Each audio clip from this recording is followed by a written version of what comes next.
Contagious and inspiring.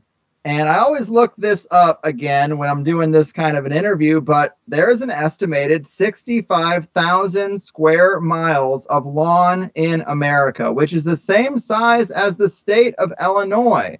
And on top of that, there's many more square miles of unused or depleted land.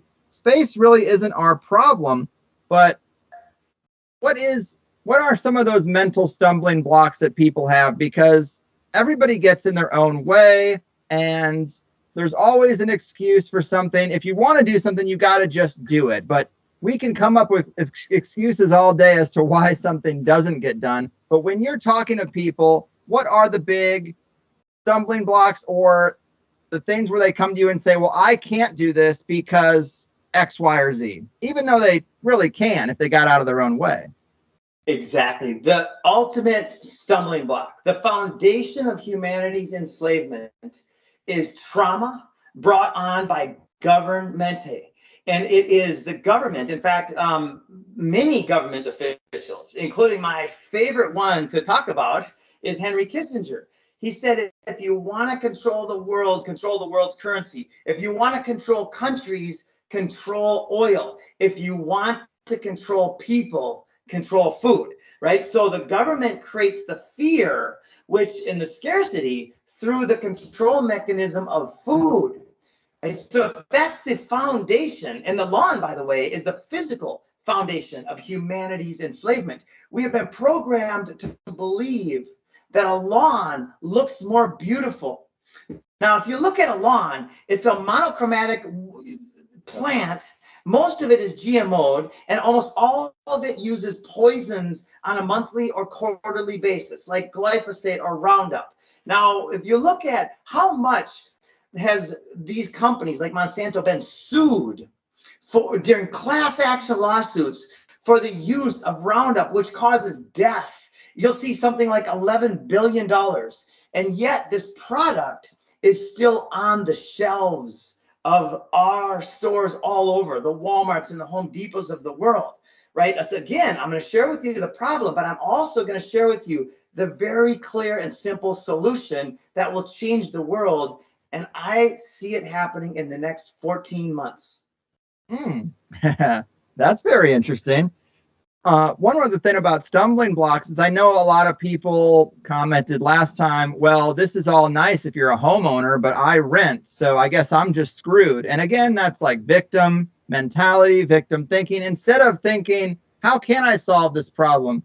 Do you really need to own land? Or can you go to a landowner and say, hey, this little patch here in the back, you won't even have to mow it anymore. I'll take care of it.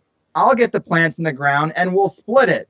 Or, maybe we build a chicken coop. I'll build the chicken coop. You have the land and we'll split the eggs.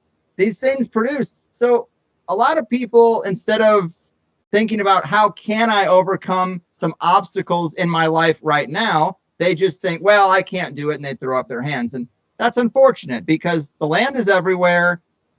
I think on your drive to just work or a grocery store, if you're actually looking left and right, you're going to see all kinds of land. And, find out who owns it and start participating. Stop hating, start participating, as Vince Vaughn said in Be Cool. But yeah, talk to us about some of those things you might want to share in your preparation. Let's get into it. Well, you nailed it. So there's land everywhere. I mean, that's kind of a silly statement, right? There's land everywhere. We're standing on it. And yes, it is definitely, you need to take a few more steps. If you're renting a place, like literally, I'm in a rental home right now as I'm building Galt's Landing in Central Florida, which is completely off the grid. We produce all of our own food, water, and energy on site. We have bees. We have 7 species of fish. We have chickens and ducks and turkeys and cows and about 230 different types of food producing plants.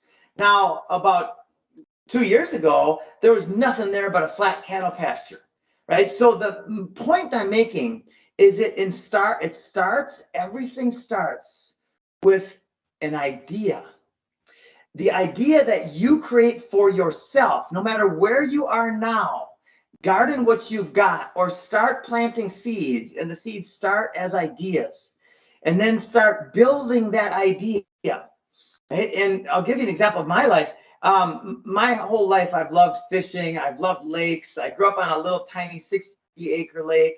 And my idea, because there was houses like every 100 feet, there was another house and another dock around the whole lake, pretty much. And I always had this dream someday of having my own lake, right? Where I had the only dock on the lake. Well, now we live on 45 minutes from Orlando with a 430-acre lake where we've got the only dock on the lake. My partner's a pilot, and right next to us, we have a mile-long paved runway bordering our east. We have 50 acres of land that's at the end of a road, and that is the Garden of Eden in the process of creation in St. Cloud, Florida. So when I say I believe this is a game, the ego is the AI, the ego is the artificial, the self is the disconnect, the belief that we are disconnected from source, from spirit, from God, from all that is the artificial. And what's happening right now in the world is humanity is awaking. We are going through the ascension, the great awakening, the apocalypse, which means lifting the veil or unmasking. And what's happening with the evil? They're trying to hold us back, right? Evil is live backwards. The devil never lived. And it's all a game that we have created for ourselves. And the Garden of Eden is the prize. And it comes through light mente. Light mente is enlightenment. It simply means, to take the mysticism out of it, it simply means a mind free of fear, a mind free of the programming of governmente. And when we can rise our frequency up and let go of the fear, then we can take proper action towards complete freedom. I love it. And this is kind of a tangent, but you mentioned some of the problems and even the mystic side of things. I've heard you say in other interviews that BlackRock, who we all know is purchasing up and owning everything, it's not just the name of the company, but it's also its intention. What do you mean by that? Oh, I'm so glad you asked, because it's all layers of the game, right? Our opponent, like the word Satan means adversary, right? And government, Satan, it's all the adversary. It's the programs that program the AI, which we are coming out of. BlackRock, which was created by Larry Douglas Fink, right? Larry, look up what Larry is. Douglas is Blackwater, and a Fink is a cheater, right? So this guy, through trauma, this is a public story that he likes to share. He created a computer named Aladdin, and they programmed metrics in this computer named Aladdin so the computer could bet on the market in a way that was more efficient than all of its competition, which are people. So now AI, the computer of Aladdin, that now controls about 96% of the S&P, controls all the food around the world, at least all the poisonous monoculture food, and all the big farms and the big pharma and all the corporations that are sucking the energy. The computer is literally a parasite. It is sucking the energy out of humanity by simply knowing how and when to bet based on all of the metrics and algorithms that have been programmed by a traumatic individual and their whole network into the system. So that's the problem, right? The problem is that the computer is currently investing in the death of our world in BlackRock. But here's the solution. Let's get into the zeitgeist.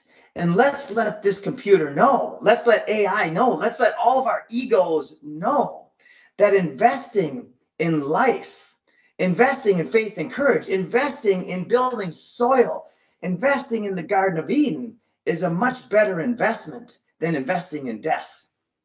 It absolutely is. And another thing you've talked about is, of course, they're going after carbon, and carbon is a building block of life. And carbon is actually made up of 6 electrons, 6 protons, and 6 neutrons. So there again, that's very curious. Is that dark, or have they flipped the meaning of 666 in some regard? I mean, this campaign goes back a long time, so it's hard to know with the games within games what's been flipped and what's really evil and what the meanings are. But did they just basically try to convince us that life is evil? I believe they did. Now, there's so many weird, cool references around the 666 number, right? The iPhone, the computer it's an apple with a bite out of it. It's the tree of knowledge of good and evil. Look up what the first apples were sold for. $666.66. Then you look at the Microsoft patent that came out in 2018, 2019, 2020, 666. Look this up, everybody. Yeah. It has to do with human bodily activity and cryptocurrency. Now, sit with that for a minute. Wait a minute. Human bodily activity somehow attached through the means of computer technology, of artificial intelligence, to human bodily activity. So now you've got the technology of the mark of the beast, which is known by 666. And then they come out in Congress and they put up a House resolution. And everybody can look this up. HR, and it's called, by the way, the Trace Bill. Tracing, reaching, and contacting everyone as a law. HR 6666. So now you've got the technology of the mark of the beast, the law to enforce the technology of the mark of the beast, and people are willingly, through coercion, manipulation, fear, and shame, they're saying, yes, give me that mark. It's pretty clear when you frame it all like that. They want to capture not only all of our attention, but now all of our movements, when really our attention and movement should be focused on the solutions to all this. We've gone over the problem over and over and over again. We talk about it, we almost fetishize it, but yet the solution is actually quite simple. And what would you say about that solution for people who maybe are starting to feel the juices flowing, getting a little inspired? What's step one? What do you say to people? Step one today is decide to be free in your heart and your mind. And then that's the first step. It's the first most important by far. There's nothing more important as a first step than making the decision. I am no longer going to be a slave. I am going to let go of all fear because this physical skin suit, this meat suit is an illusion. It's temporary. And everybody knows that it's temporary. So then let's step into who we truly are. Source, spirit, frequency, energy. Let's take a deep breath, rise our energy, and then go out and start planting seeds. Go to the store. If you want to buy a couple pots and put them in the ground, put good soil in there, start growing whatever vegetables you like to grow if you don't have a yard. And if you have a yard, then go get some fruit trees, some bushes. Start designing your yard, starting in your mind, and then in your physical soil, in your physical reality. And by the way, if you want help from this is what we do. It would be ridiculous for us to do anything else but help people do this. Right? That's what our whole mission is all about. Start going in and start creating abundance all around you. And what will happen is your energy will all of a sudden turn from contraction, which is what fear does. It's a contraction of energy, of creativity, of soul, of spirit, and it'll start expanding. And that expansion is felt by every being around us. What about stories? You've helped so many people. Do you know of any inspiring stories of individuals who have heard you on some show and said, you know what? I'm going to contact Jim. I'm going to get a design going. I'm going to actually implement my own food forest. So many, and these are so much fun. So we now have Freedom Farm Academies, which are kind of the ultimate food forest demonstration and education sites going up around the world. We've got them going up in Thailand, and very soon it looks like in multiple places in Africa, in Canada, in the United States. A Freedom Farm Academy is simply an off-grid homestead that produces all of the food, water, and energy needed by the family, by the community on site. It also incorporates all of the systems, the solar, wind, whatever types of energy systems that can help power the whole thing, along with water systems and all of the components that lead to freedom, including the educational kind of elements. So in fact, I just did a tour this morning. Some people came to Galt's Landing and I toured them around. And so far, with about 1,000 visitors in probably 6 months, we have a 100% inspired rate. Not one person has ever left Galt's Landing and said this sucks. I believe it. Having been there myself, which I really appreciate you giving a tour to me and the wife and our little girl, it was pretty clear that our little girl loved walking around there. There was that weird synchronicity of a white rabbit popping up, and you're like, I don't know who brought this rabbit here, but someone dropped off what seems like a pet rabbit who now lives outside. And it was pretty magical. You know, the little girl's picking up things, and you're like, it's all edible. She can eat anything, putting random leaves in her mouth. And I tried that cranberry hibiscus, which was a new one. And I'm clearly going to be thinking about that when I implement my own situation. And I'm glad that I'm just a couple hours away now. So if there are events, you know, I can come out there and get more inspired and bring it back home to a place where I finally have the space to do such things. But there are aspects of Galt's Landing that I wanted to make sure I asked you about. One is the sign out front and just the general ways you're working around the conventional system, and instead of letting it stop your progress or just halt your mission, you have found some workarounds where, again, it's based on not being in fear. But talk to us about that sign and some of the things that go along with that. Can you believe it, people? A video clip and a peek into how that sweet THC sausage is made. For some people, I'm sure it's nice to put a face to the name, so I started making clips that are a little more YouTube friendly than the full show tends to be. Get the full show on any podcasting platform. I prefer to keep it audio only, so we have a more decentralized distribution for a controversial show, and also so I can edit out the ums and ahs and barking dogs and all the things that happen when a person records in their home environment. And then if you really like the show, you can sign up for THC Plus, and instead of 1 hour interviews, you get the full 2 hour interview for just $8.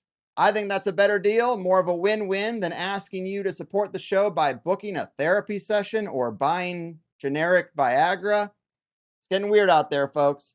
So just go to the highersidechats.com or click the link at the top of any set of show notes, and all your wildest dreams will come true. All right? All right. The Higherside Chat Show. Greg Carwood.